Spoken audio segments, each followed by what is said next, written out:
everybody. Welcome to Keep It Spiritually Simple. I'm your host, Sandra McAllis. And as many of you know, I have started a series on addiction. And addiction can come in so many different forms.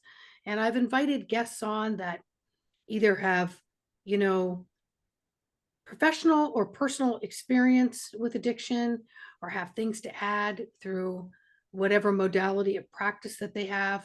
So I wanted to have as many people on as I could, and everyone I asked has raised their hand, including Dr. Nancy. Dr. Nancy is a certified psychospiritual integrated coach, and part of that is addiction. This girl never ceases to amaze me at all the degrees and certifications that she has. And she's just now getting out here to the world and truly sharing her books that we've done episodes on.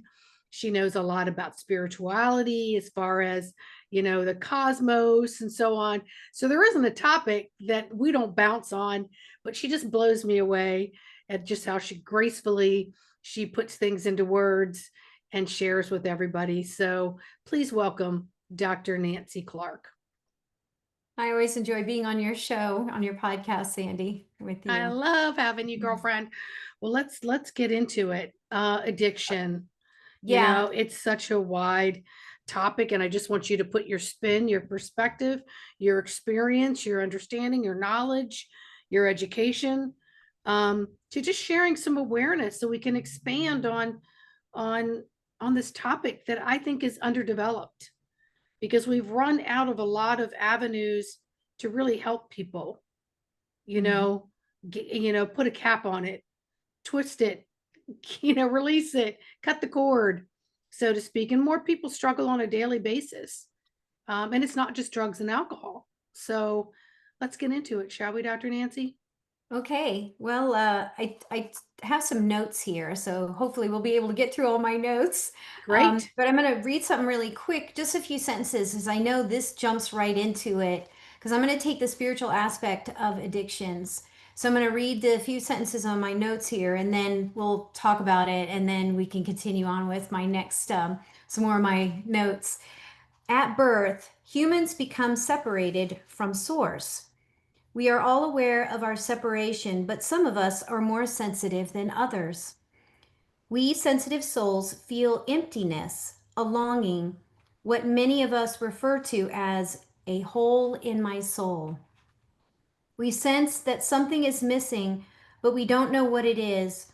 We long for relief from the aching void inside, but we're confused about what will ease our apparent separation, which means it only appears separate.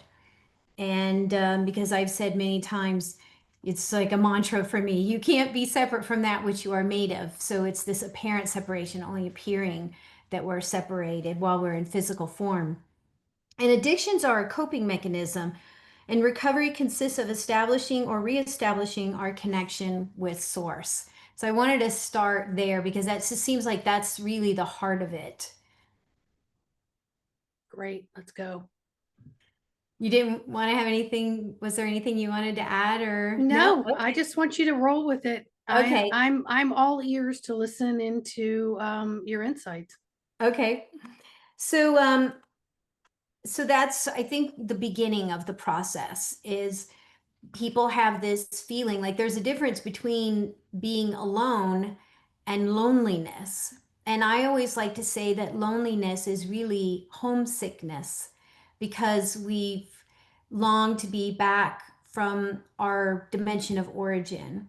So it's like on the inner, deep inside, we have this feeling like this isn't home and it's just a temporary stay. And so I think that right off the bat causes quite a bit of people to look for coping mechanisms to fill this void that they feel inside of them. And of course, I have to bring this up because it's so poignant with addictions. Ayahuasca and iboga help with addictions with no withdrawal symptoms. It's truly a permanent cure. I've run into a number of people and I've asked them, well, what brought you to the medicine? And a lot of them will say addiction. is what brought them to ayahuasca and iboga. And the reason it's so effective is that ayahuasca rewires neural pathways in the brain, and it's permanent. So that's where a lot of this, it bypasses the ruts of these well-trodden paths in the brain. And I ran into like one person I came in contact with, and I asked her, "What brought you to the medicine?" She had done ayahuasca ceremonies, and she said, "I was addicted to heroin." And I went through one sacred ceremony, and that was my intention that I had set for that plant medicine sacred ceremony, and that it cured her addiction to heroin. And she had no withdrawal symptoms. She had no urges. She never had any, it was done. And that was amazing to me. I mean, I'd heard that ayahuasca and iboga were great at curing addictions, but when you meet someone that's their actual experience, it's very powerful. So I just wanted to, I think that's why it's also so popular with PTSD, um, with a lot of people that suffer with that as well, because it builds and does the work in the brain with creating new neural pathways. So I wanted to bring that out there as well. So we're talking about different psychoactive substances. Um, with this, which I write about in Master Plan Teachers, is that these substances occurred way back in ancient times, and they're well documented in social history. And archaeologists now believe by the time modern humans emerged from Africa 100,000 years before BCE, Common Era, they knew which fruits to ferment and at times what type of year to do this. And also, they used cannabis. That's been documented back 4000 BC in Central Asia and Northwest China.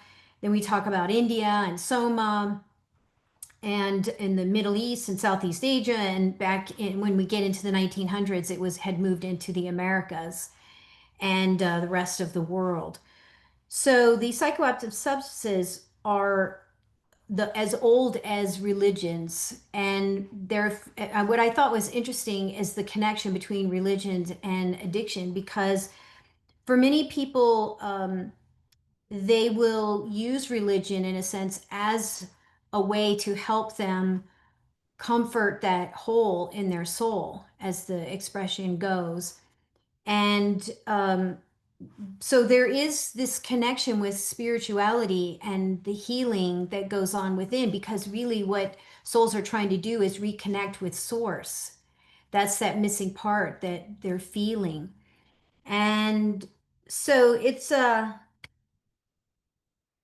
there's a lot of theories that talk about how, in the real sense, that drugs do not bring about addiction. It's the individual abuse that becomes addicted to the drug because he or she believes that they can gain something from it. And that's again, um, the the drugs, we look at them as a bad thing. And I'm going to take a different spin on this from what I had learned in the psychospiritual integration coach training that I had taken, that certification. And they talked about, hey, if somebody did drugs, let's say for 5 years, but it kept them on the planet and allowed them to cope those 5 years. And then, because addicts don't want to be an addict, it just was in the beginning something that could help them deal with whatever they were having to deal with in their life. And so if it keeps them on the planet, and then they're able to finally come to a place that says, okay, I'm done with this. I want to finally be done with this addiction. Then in a sense, that coping mechanism of, and we can even talk about soft addictions too. Addiction, soft addictions come in different forms, like smoking, addicted to your story. I mean, there's a number of soft addictions as well. And so it's then I would say that the drug did its job. It allowed them to cope during that time period. And then at some point, when they're ready to, because really it comes to a point where the person has to be ready to make the change in their life. No one can do that for them, unfortunately. So it has been suggested that all addicts experience an internal loss, a spiritual bankruptcy, or soul sickness, and they enter the dark night of the soul where the loneliness and depths and this searching and this hunger takes place. And I think that's a really good place for the soul to be, because finally their ego has humbled to a level that now they're ready to make the necessary changes in their life, and that they are really open to lifestyle changes, all kinds of changes that they know is will be healthy choices for them. And so there's this feeling with amongst shamans that it's really a spiritual illness, and that it's a spiritual disease, where it's like I said, it's a coping mechanism that souls run to help them deal with whatever crises or challenges that's going on in their life. And um, and, and basically, addicts are unconsciously seeking to fulfill their spiritual need through drugs. So it's their substitute. So feel free to join in, or if there's something that I happen to mention that you want to talk about. Well, I'm just listening, and Yeah. it's giving me a completely different spin on how I look at addiction. And of course, I Mhm. really tuned in to this particular topic because my daughter goes through it, right? And she came in speaking to the other side at a very young age, and we've had multiple lifetimes together. But this time I came in as her mother, and I kept thinking I could shake her free of all these, things that were happening in her world. But in the last few years, I've learned that this is a spiritual journey, right? Mhm. Like, just enough to just keep both feet on the ground here on this planet. It's never been like wild and crazy like you see in the movies. So what you're saying to me right now is kind of blowing my mind. Yes. Yeah. I mean, I think that And it's warming this, my heart. It's yeah, warming my heart. and I think a lot of people relate to this, where we feel like, God, I never thought it was homesickness.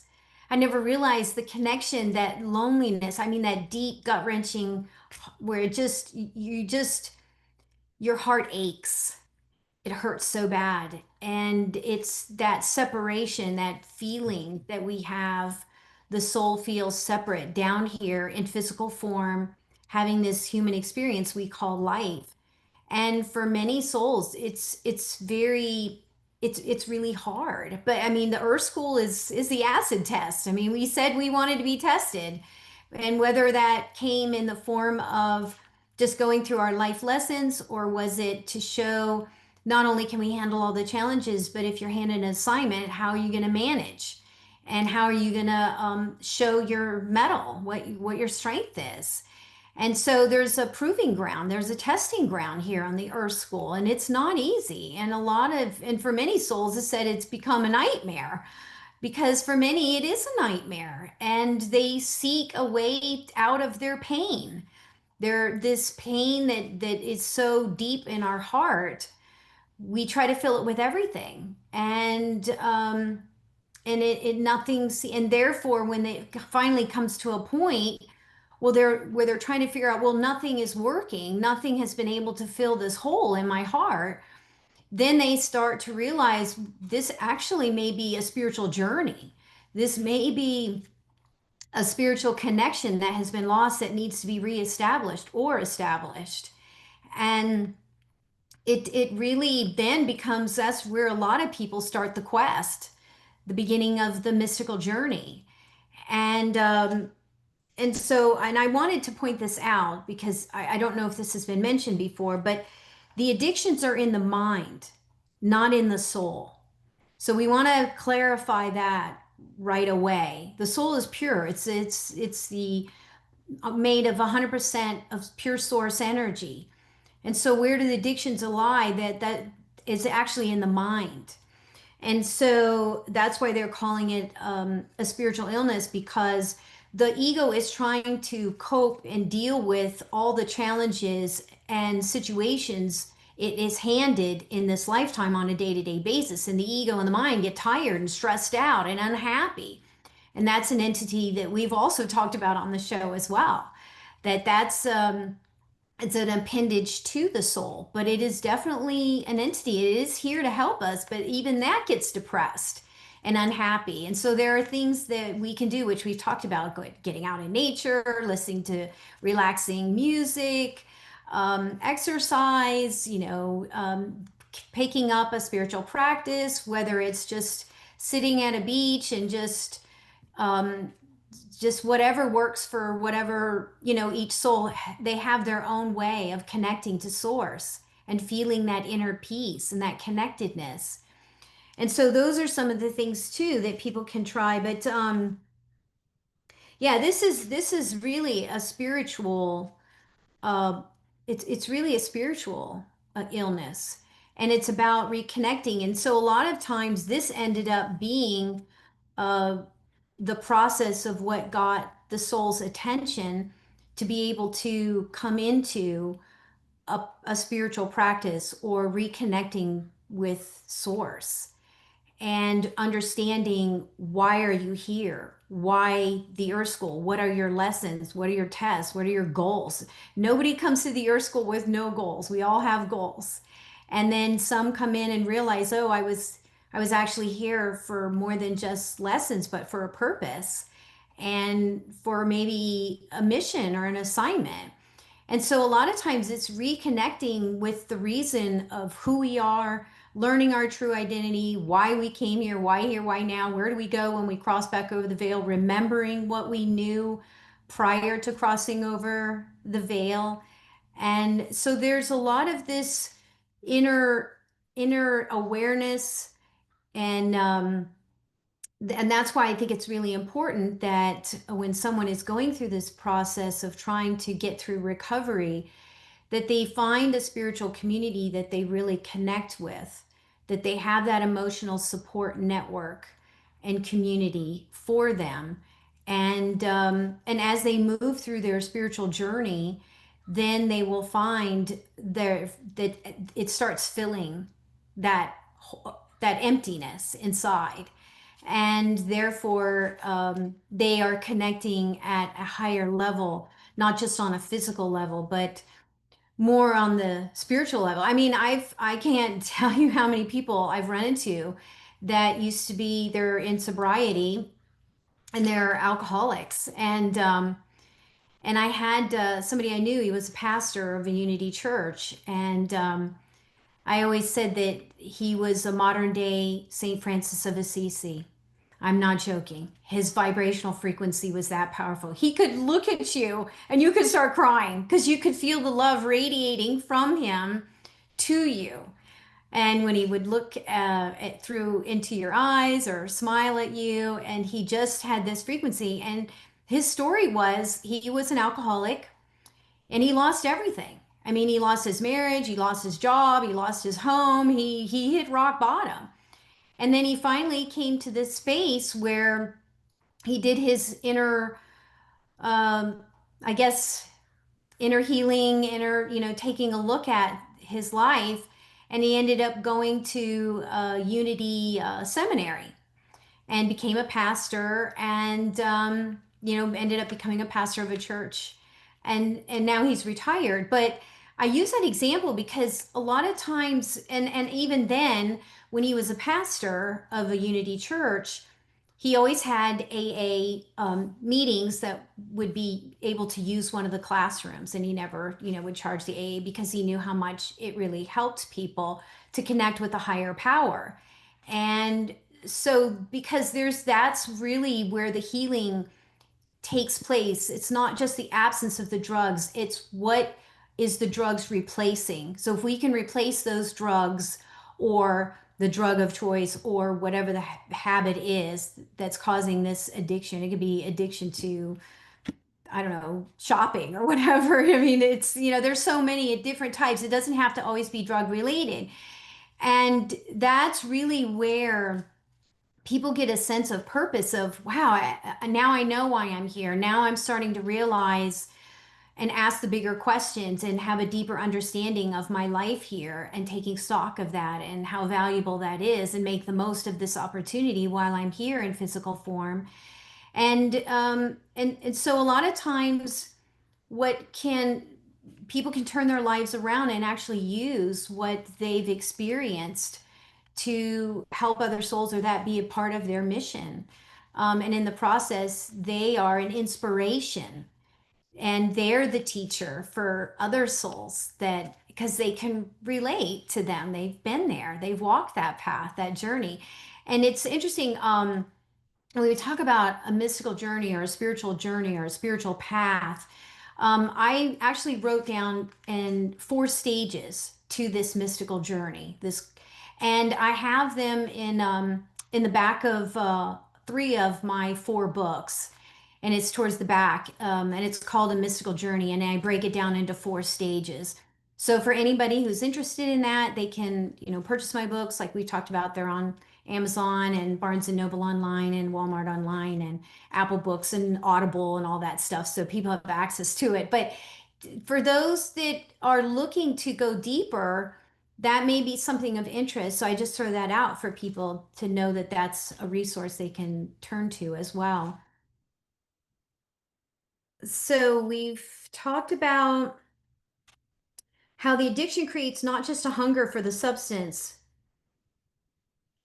It also includes like the soft addiction, smoking, gambling, addiction to junk food, addiction to our story, and not realizing our true identity. They really are craving relief from the spiritual void and really are searching for the connectedness to source. And therefore, addicts may be unconsciously seeking to fulfill their spiritual need of connection. Drugs can alter and cause changes in the brain. And that is one thing you'll hear a lot of psychiatrists and psychologists talk about how, well, the drugs can change the chemistry in the brain. However, that's the beauty about ayahuasca and iboga is the fact that they go ahead and heal the brain while they are in sacred plant ceremonies. And and so this is why a lot of veterans are turning to ayahuasca to heal PTSD. And this is a sacred plant teacher who is a conscious being. And people need to realize there is a sentient being within ayahuasca that is taking the journey with this person. And actually it goes so deep that she bonds right down to your DNA and she's with you until you take your last breath. And that's why so many people hear this consciousness giving them the guidance, giving them the deeper wisdoms, the understandings, the spiritual downloads, this feeling of connectedness. And spirituality in recovery allows for a person to find a renewed purpose. Finding new purpose and meaning as a result of a spiritual growth can create positive actions and in daily life and promotes accountability. For example, a person in a sacred plant ceremony may have revelations, insights, the reason they came to Earth School, connections with souls on the other side of the veil, and so much more. The spiritual component is crucial. Healing is not just about sobriety, but about reconnecting with others and rebuilding a sense of purpose, work that in what is which is what a person's deep passion might be.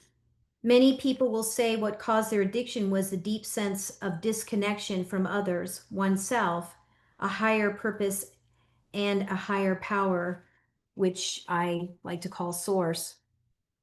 A person needs to heal this spiritual illness, which is what I call homesickness. We miss home, which we deeply remember what is on the other side of the veil.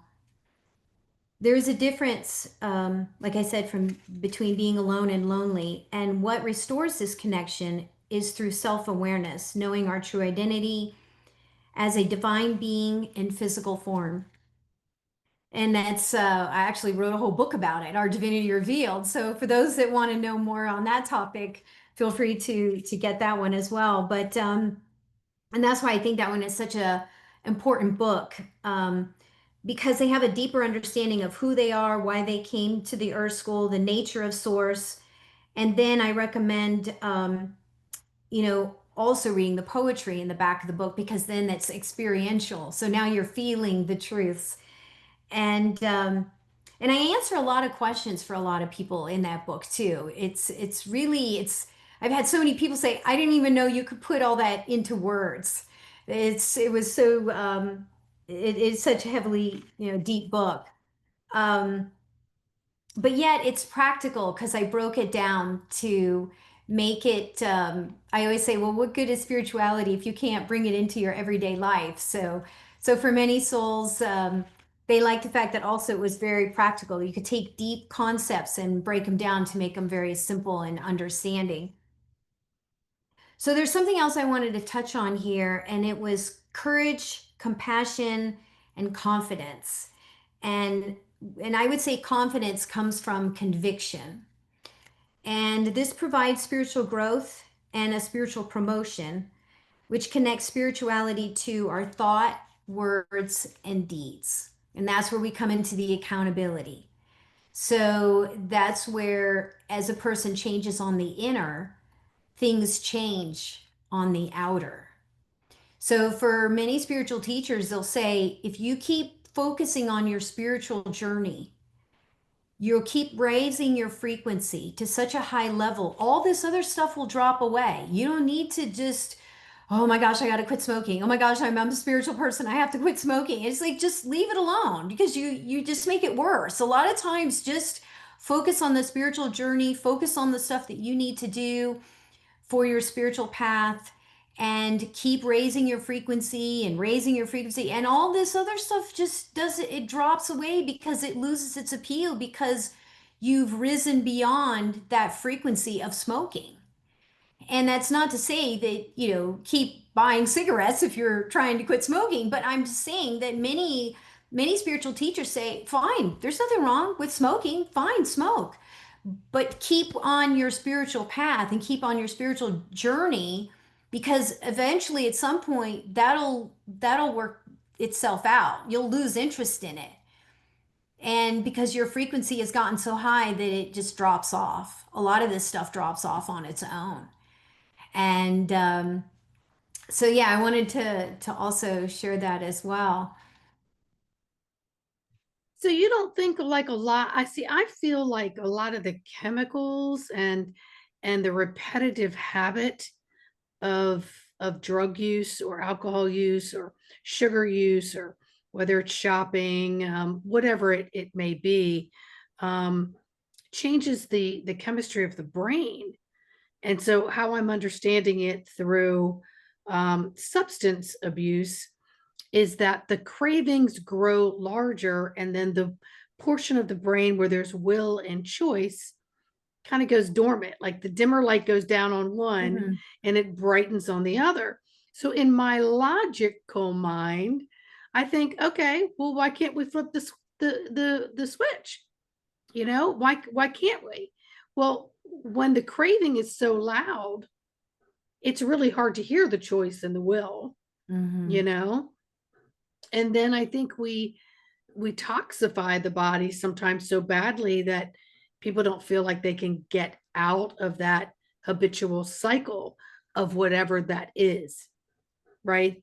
And it Mhm. is about rewiring the brain so that the body itself can get rewired. And but this is really bringing in a lot of the spiritual side of it, and I'm really enjoying hearing your explanations. So thank you for sharing. Yeah, you bring up a really good point about the chemistry in the brain actually being changed and damaged by a lot of these. And they did a study. I was getting to it. It's actually right here. Um, Prayer and meditation trigger release of the beneficial brain chemicals like dopamine, serotonin, and oxytocin. All right, so let's talk about that. They've done a lot of scientific studies, And they brought in Buddhist nuns, and they brought in Christian nuns and Buddhist monks, and they've had them meditate and slide them under an MRI machine and see what happens in the brain, see what's happening when they're meditating. And what they found was the brain releases all these chemicals, such as which improve mood, build social trust, reduce stress, creating a good feeling state of being. This improves well-being and reduces negative emotions. And it was endorphins. It was endorphins, and I think the other one they said here was the neuroscientist that studied. Yeah, it was actually the dopamine, serotonin, and but primarily endorphins, which create the feeling, a sense of joy, and reduces pain. And in also these scientific studies using the MRI, studying the brains while people are praying or doing meditation, and that's why I was saying that if somebody develops a spiritual practice where they feel this connectedness every morning and right before they go to bed, that's going to release a lot of these chemicals in the brain that's going to help heal the brain and have this sense of feeling of connectedness, because that's really where this is all starts from. And so they watch the neural activity and observe widespread activity and emotion in the emotion related section of the brain in those particular networks.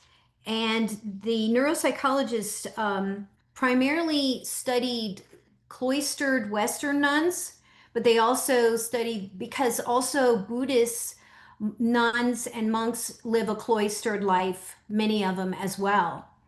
And so they just found that this lifestyle of constantly singing or praying or having this quiet time, that just their brains were so much younger and healthier. And so that's why there is a spiritual connection with not just addiction, but with the brain and the health and activity within the brain. And so a lot of this stuff, like I was saying, the brain can heal itself. It can come back and heal. Just like many people, they found that even somebody had smoked for a number of years and then they stopped smoking, their lungs actually clean out and get more pink colored, and the lungs heal themselves because the toxins aren't constantly being put in anymore. And the brain is an incredible organ, and also, like it says, anything new that we pick up, such as a mantra, such as a meditation or prayer, that creates new neural pathways as well within the brain that will bypass these ruts that you're talking about with the habit, and we can replace those. Like a lot of times if people have they're used to lighting up a cigarette and putting it in their mouth, they're used to putting something in their mouth. We'll try chewing gum. A lot of people try the chewing gum, they'll try mints just because they try to replace the habit with something that is another way to get around that habit that they're just used to always having something in their mouth. And eventually, they space that out and they may not need gum after a while, or mints or something like that. So yeah, I just thought that was very interesting how neuroscientists have been studying what causes a healthy brain. They also found that nuns don't get I don't never heard of a case where somebody has spent their entire life in service to the divine plan, whether it be actual nun or monk or that type of thing, but they don't get Alzheimer's. Their brains are so healthy. They just live a very long life and usually die of natural causes, but not with Alzheimer's. So there's something about this connection with source that is so needed, that even our brain registers this. And in fact, we have the pineal gland right in the center of the brain, the God particle. And I think that's being activated through meditation, through prayer, with this connection, constant, connection with source, this feeling of well-being, this feeling of connectedness, which is where the endorphins come into play. So those chemicals can be replaced with with chemicals that the brain creates on its own for health and well-being. Well, one of the things I've learned through this exploration, through education about addiction, and I'm learning so many different things. I've also learned that the body detoxes through movement while you're awake. The brain detoxes while you sleep. And so if you are constantly bombarding the body with chemicals and poisons and substances of every different kind, and it disrupts our nervous system, so our quality of sleep is very diminished. So we don't get the brain detoxing that we would have gotten if we didn't overload on some of these things, not just, you know, drugs, alcohol, and other things, but we don't allow the body to sleep, to properly sleep. And going into meditation and going into a spiritual realm, you can get the quality of sleep at a half an hour of meditation than you could at 8 hours of night. So this kind of is making sense to me because it just keeps the pathways open to flow. Hmm.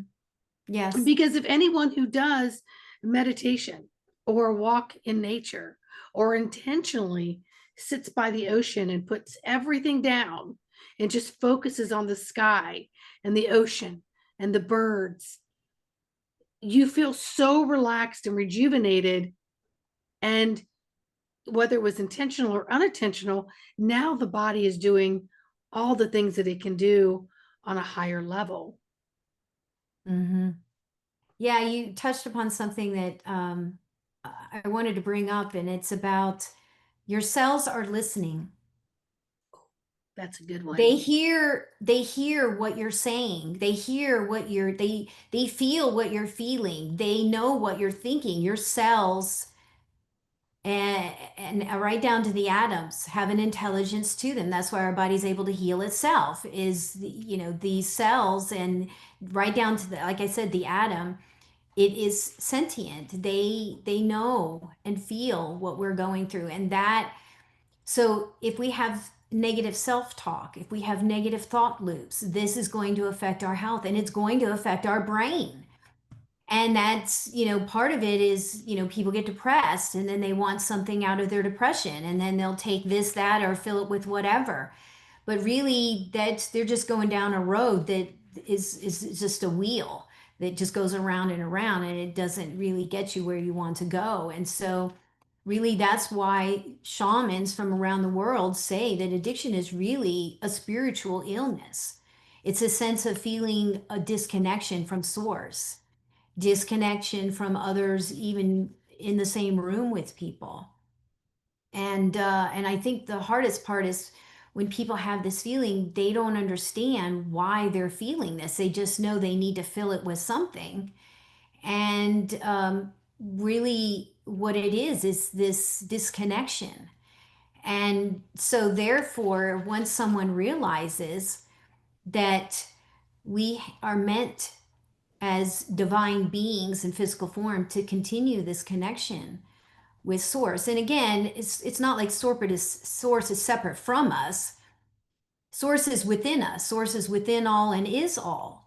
But while you're in physical form, while you're in the third dimension, you are, in a sense, having this experience, this reality where you feel separate, even though you're not. That's why we call it apparent separation, because it only appears as if you're separated, but you're not.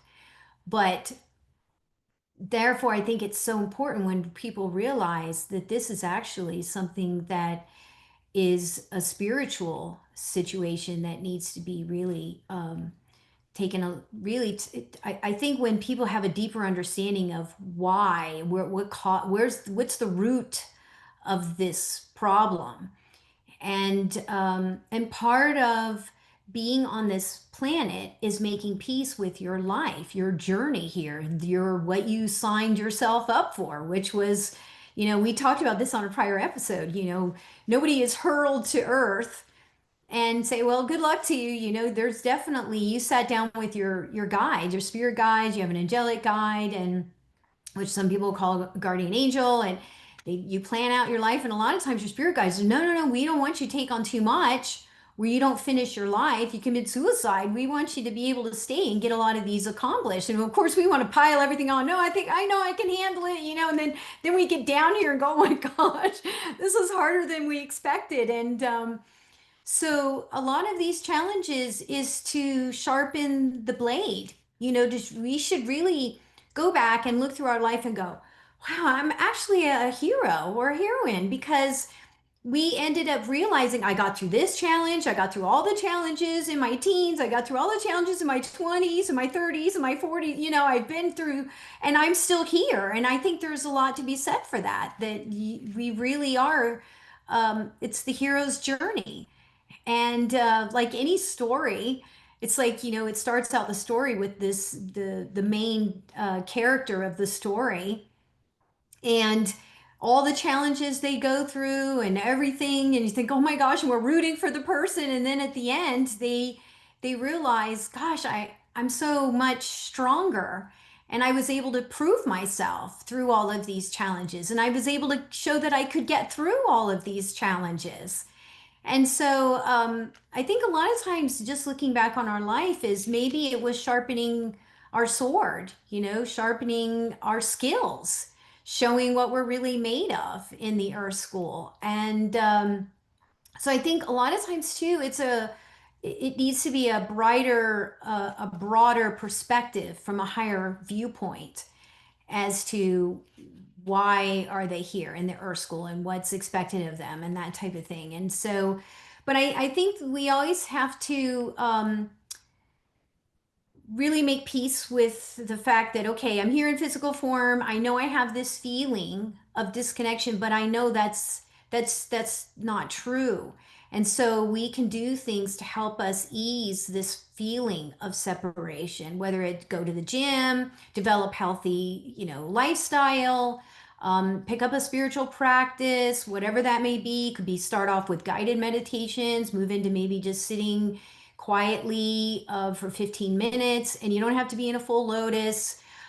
Just sit in a comfortable chair. I mean, Mahatmaji, when he was my teacher for 2 years, he came from India and he selected 12 students. I was fortunate to be one of the 12. And he says, I want you to be comfortable, because so many people in India now, like himself, he had agony in his knees from crossing his knees for years and years and hours of each day. And so for years and years, and lower back pain. And so when you're young, yeah, I think you can do that. But he said for the West, it's not really, what's really important is the connection, time set aside, connection. And for many, they don't want to sit in the dark, or they don't want to sit in a room with their eyes closed. It just doesn't, it ends up being a fight with the mind. So what they'll do is they'll read spiritual material. And that's why I put together the book Ascendance, which was all in entry form. Flip to any page, put your finger down, and there you go. There's an entry for you. 20 years of my notes I put down and compiled into, which we're going through in your on your podcast, that book. We're doing a series on that. And there's a lot of deep spiritual wisdoms, and it gives the mind something to chew on, the subconscious mind. It's running in the background. You can read that in the morning, set your day, or right before you go to bed, or maybe take a break during the day. But there's so many different ways, and what works for one may not work for another. But the main thing is setting aside time. And it can start with just 5 minutes a day and work into 10 minutes and then 15 minutes. But that is really, they found, and actually it was scientifically proven through the MRI tests, looking at brain health. And you know, the brain creates through these spiritual practices, through this time, the serotonin and the dopamine and the oxytocin, you know, and also it's the endorphins. So the brain needs this as well. It's not just for the soul, but it's also for our brains. Well, yes. And then, we've had upgrades to the human, over the Mhm. decades. So our brains are changing. which is requiring more of the study community to learn more about it. So we have a lot of neurologists and so on studying more about the brain and brain health. And you'll hear people who have had diagnosis of ADD or OCD or any of these acronyms that they came up with in the 90s. And now we're learning more about neurodivergent brains. And when you talk to anyone who has any of these things, they always say, I'm just looking for normalcy. I'm looking to feel normal. So it goes back to what you talked about with feeling disconnected, Mm-hmm. feeling like you don't fit in. Um, where is my baseline? I'm not sure where my own baseline is. Um, and then we perceive that as being a void in our world. And so then we start reaching for substances of any kind. And again, that could be, obsessive shopping. It could be anything. It doesn't have to be something that you inject or put in your mouth or you smoke. It could be anything. Mm-hmm. Um, to try to bring up to what they want to feel like, oh, I'm now up to my homeostasis and my balance. So that's why some people can go in a room and they're very anxiety. They may look completely normal to everyone else, but they need to have that drink or two. And then they themselves inside, now I'm ready to face this room. Now I'm ready to present. Now I'm ready to be myself. Right. But of course, that's a lot of trickery that we play upon ourselves because we don't understand the brain as much as we will be understanding it through this series and through a lot of studies that are coming out. Yeah, I think the brain is still the frontier. We're still learning so much about this brain. It's so Mhm. amazing. And we Mm. talk about plant medicine, right? We talk about iboga, we talk about ayahuasca, and there's many others out there. Um, and of course, there has been so much taboo. Our governments have decided that they're going to say, nope, absolutely not. That's the devil. That makes people do this or that. And I'm talking about marijuana. I'm talking about even alcohol. Even alcohol is called spirits for a reason, right? Mhm. Because it takes you up and out of your body. Smoking brings you back into your body. So some people just can't get away from that mix. I will never smoke unless I have a drink. When I have a drink, I have to have a smoke because one brings you back in, one takes you out, right? Um, so there's just so much that we need to explore and to learn. And that's the whole point of this series. Yeah. I wanted to bring up Carl Jung, who was the spiritual psychiatrist, and he described addiction as a spiritual problem, as a separation, as a desperate search for wholeness or meaning, not just a moral failing or chemical issue. He saw substances as substitutes for a deeper spiritual experience. Carl Jung believed addicts were experiencing profound inner emptiness and a disconnection from their true self, which the addiction tried to fill. Carl Jung said recovery involves spiritual awakening. Isn't that interesting? Brings us back, to what we've been talking about on your show. And Yeah, spiritual and awakening. just real quick, what years did Carl? Did you say? I always heard it Yoon or Young or everybody pronounces it differently. But what years did he live and did he write? Um, if I'm remembering correctly, was like the 40s and 50s. Okay, We'd have to Google that. I'm going to Google it because Google knows everything. Ha Oh, ha yes. ha. Yeah. Anyway, go ahead. What you were saying. So, spiritual awakening is moving from an ego driven life to the higher self in control and driving your life. And spiritual awakening is a journey from disillusionment to inner peace and service. The quest begins, and a person becomes a spiritual sponge for spiritual wisdoms, deeper truths, and new ways of being. Application daily of spiritual values.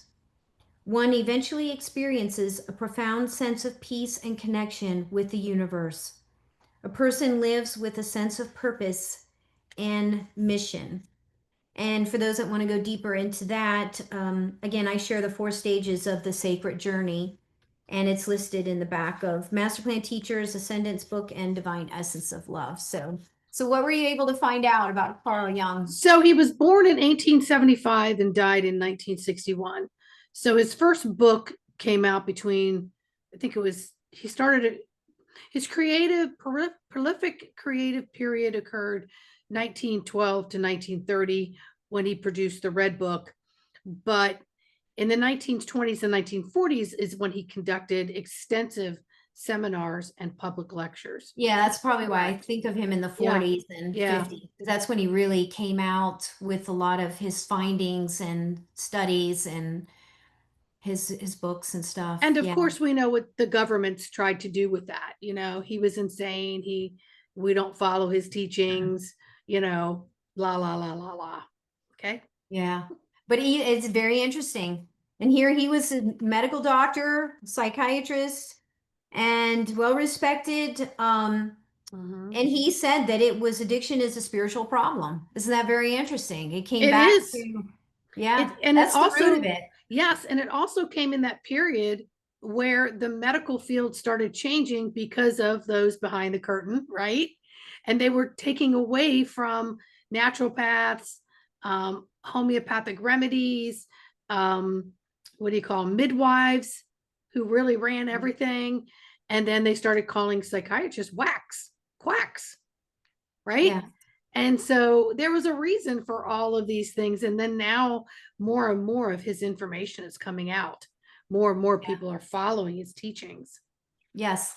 Yeah. I just had to put that in there that Carl Jung said that no, addiction is it's a spiritual problem. Back to what Mm-hmm. we started with in the beginning, where we talked about, well, what are the shamans around the world saying? They're saying it's a spiritual illness. Mm-hmm. And so yes, that's the root of it. And we've even talked about things that we can do to help with that situation. Yeah, and we can even do another series on more tips and tools and techniques that would, you would suggest that could help. Maybe we could even run through, like, I don't know, a guided meditation or just something for anyone to listen to. Because, if you yourself are in denial that you have any addiction, you're 1 degree of separation from someone who is, right?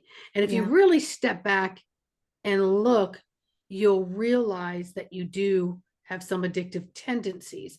I never thought that I was an easily influenced addictive person. And technically, in my constitution, I am not. I used to drink socially and have a good old time, right?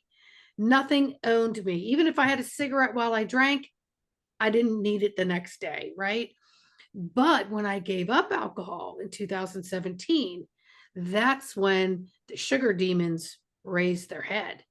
And Oh, and so then I realized, wow, is this what I was doing all the way up to then? And now that I've cold turkeyed it, now look what in the first 90 days is trying to consume me. So I really had to go into um, deep study of self, um, because I really didn't have anyone to reach out to about it. I just had to learn more about myself and what was occurring when I gave up one thing and now something else came up and wanted to take its place. And it's been 10 years and I still battle the sugar thing. mm, Mm-hmm. And it will consume you if you allow it. yeah. Yeah. It's quite something, that this is, like I said, the ego, it gets lonely. The ego gets despondent. The ego gets hurt.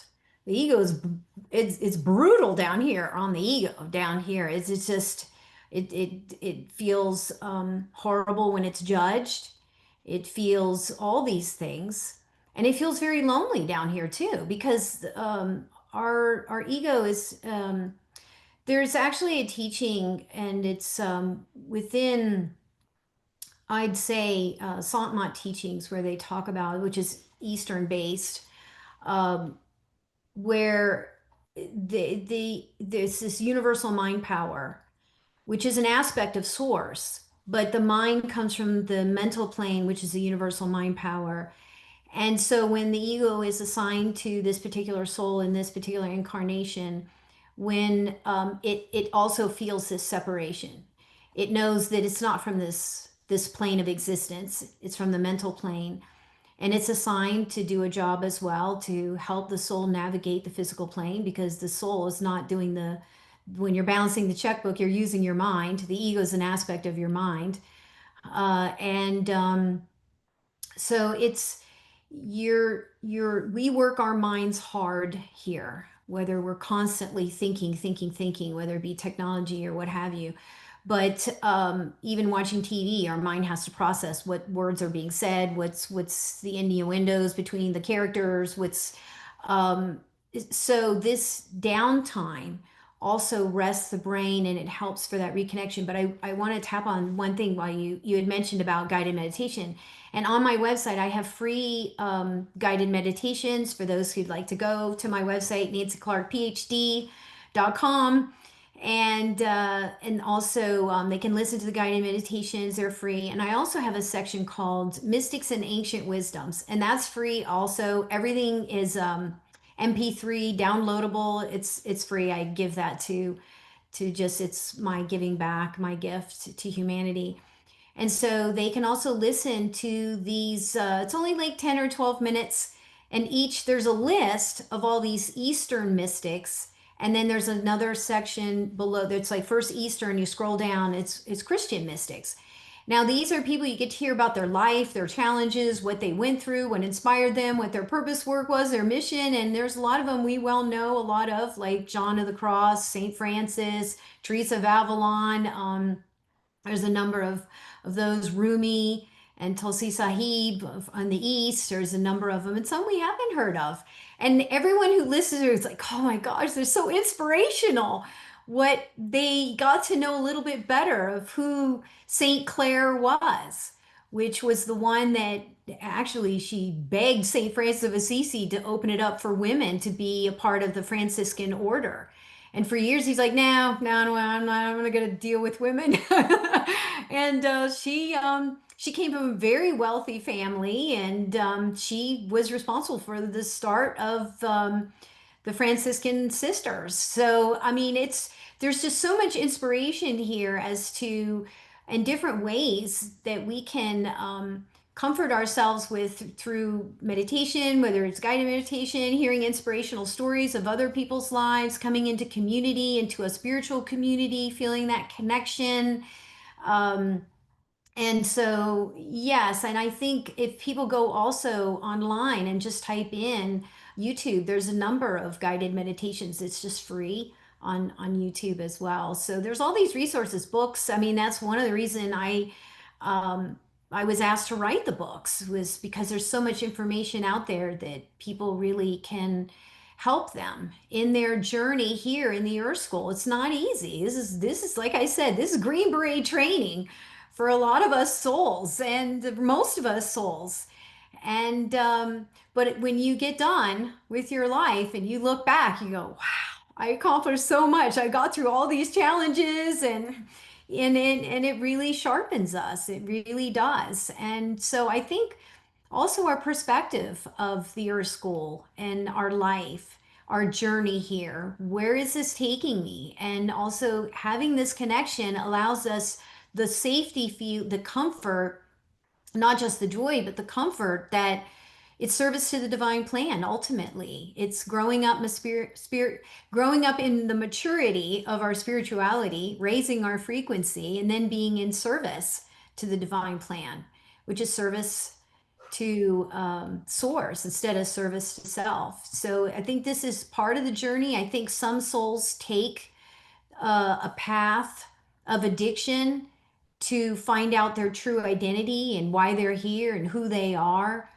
And some take that path and some don't. And for those that do, it can be very temporary, where there is a way out, and many are in sobriety. They've come to the other side, and they recognized what caused them to go down that journey, that path. But then at somewhere on the path, they realize I've gotten away from home. I need to come back. And that's that whole story of the prodigal son in the Bible about how he wanted to experience the world. And he says to his father, I think I'm going to take my inheritance early. I'm not going to wait for you to die. I want to go ahead and take my inheritance. And so his father says, okay. And he sends him on his way, and he goes out and experiences the world. And I call it the circus of life. And so he's out there experiencing everything. And he just blows all his money, just going wild with life out into on in the earth, on the earth, and in life. So, and we're all meant to get lost in the third dimensional reality for a while, because we need to experience this circus of life. But after a while, the soul gets tired of the circus, and eventually is ready to go deeper and as to why am I here? What is the purpose of me being here? And so eventually the prodigal son runs out of money and runs out of friends, and he finds himself working at a pig farm. And he thought to himself, I have sunk so low that I'm working at a pig farm here. But then he remembers, well, I do have a family back home. And maybe my father, since I've run out of my inheritance, and he was embarrassed, that he took this path, this journey. And so maybe I could just be a servant in my father's house. And so every day his father would come out to the end of his property and look for his son, and then he would return back. And then one day, the father sees the son coming, and he's so excited. And he runs to his staff and says, let's celebrate. We're gonna have this huge banquet. Let's start cooking all this food. And of course the other son says, well, I never left. How come I'm not getting a party? So, but it was about how the son went out into the world, which is kind of what the soul does. It goes out into the world, out into the earth school, the third dimensional reality, and it has this experience called life. And then it comes back, but it's so much richer because of these experiences. And the wisdoms is within the challenges, the life, the journeys. And of course his father accepts him, puts a ring on his finger, and says, no, of course you've always been a part of the family. You needed to have this experience out in the world, and we're so happy to have you back. And so it's kind of the hero's journey, but it's also the journey of soul. And also that's what the whole prodigal son story is about soul's journey. It comes down into the earth school, and it has this experience we call life. And sometimes that includes some painful choices. But again, we can turn that around in a variety of different ways, like you were talking about, but it comes down to disconnection. So once we feel that connection again, we really start to have a new purpose in life. We really get excited about life because we realize who we are, why we're here, and where we go when we cross the veil. We take our last breath and we cross back over the veil. Yeah, that is very powerful. You froze there for a moment, so I'm going to keep talking. Um, so many of us who go through, whether it's mild or medium or harder, as Dr. Nancy was saying, soft or hard um, addictions, once you kind of let go of that, then you're going to kind of find the root causes of what may have created that. So going into that spiritual side of self, and I'd like to ask Dr. Nancy to come back on, and I'd like to dive in a little. So I'm not sure where we left off there because it seemed like we got completely kicked out. So I started saying that you froze, and then I'll just talk for a quick sec. So, once we give up these soft and hard addictions or things that we feel has tried to bridge the gap between being lost, right? Once we give those up, then we can usually find what the root cause is. And it might be the fact that we've had a spiritual disconnection. and we just Mm. didn't realize it. Um, I know for me, I can go back to my childhood and realize that I never agreed with any of the religious standpoints that I was raised in. I felt like the oddball out. Drinking for me was social, it was connecting, it was rewarding, it was fun. It was never about disconnection of my ego to my egoic self. So I didn't switch personalities when I drank. And then later I noticed it was comforting because it helped me sleep, right? And then I got so inflamed over the years that I decided I meditated on it and I heard stop the alcohol and go on an anti inflammatory diet. Mhm. And that helped somewhat, but that's when the root causes started to come up. And then I really needed to look at those. And that was, you have to always look at minerals, vitamins, you got to look at, your spiritual connectors. I mean, all your receptors that are there, seen and unseen, known and unknown, will present themselves when you give up things and go into a place of I got to find my new baseline. I Mhm. gotta I gotta find out who. It's like coloring your hair. So many people color their hair, and like 20 years ago, I went, "What color is my hair?" I don't even know what color my real hair is. So off and on for 40 years, I've gone with no coloring at all, just so I could get my. And now I'm like no color at all for years. I get a little toner once a year just to take out the brassiness. But every time I think about going back and getting a highlight, the answer is no. I'm like, no, because then I'll have to start this process all over again. But it's coming back to your home plate. It's coming back to what were you before all these distortions stepped Mhm. in. And so I would love to invite you back on to maybe go a little deeper on more information about spiritual illnesses and how they can create what we know as addiction. Yeah, they call them diseases of the mind. Mhm. The mind's not meant to get fearful and upset and angry. I mean, these are aspects that the mind goes through because of the challenges, and that is part of our human journey. It's not like you're not allowed to get frustrated. I mean, Right. you're allowed to be. Yes, you're fully human, but you're also fully divine being. But you're in a physical form, so. But yeah, the diseases of the mind, which is what the spiritual yogis of the East talk about, is like greed, jealousy, hatred, things of that nature.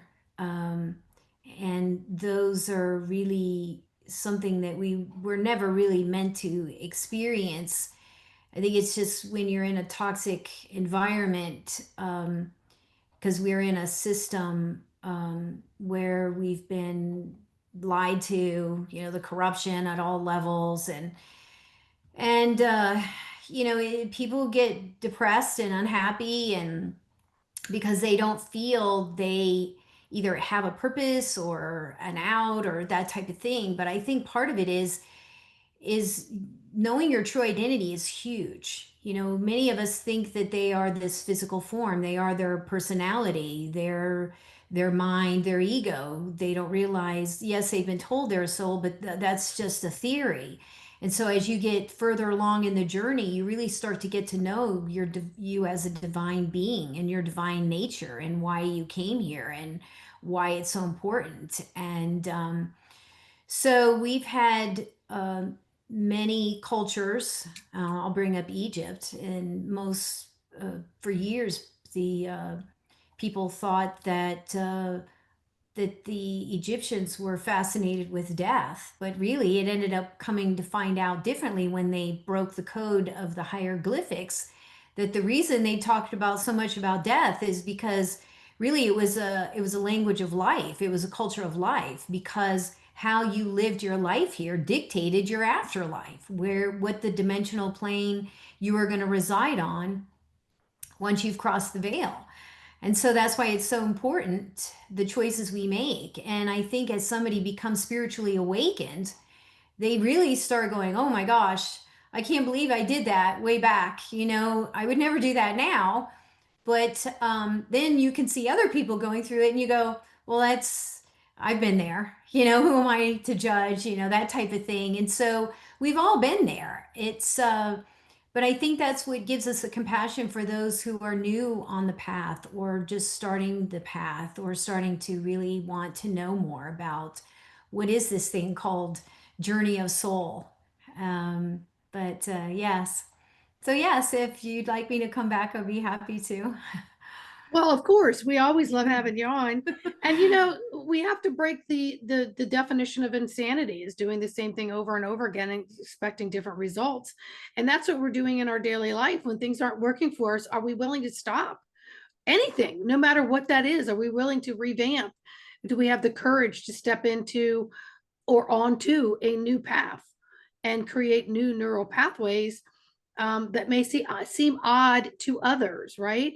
Or some people are afraid to give up some of their addictions because now they don't have the same social circles, right? Mhm. Or they feel like they have to detach from that. I never did.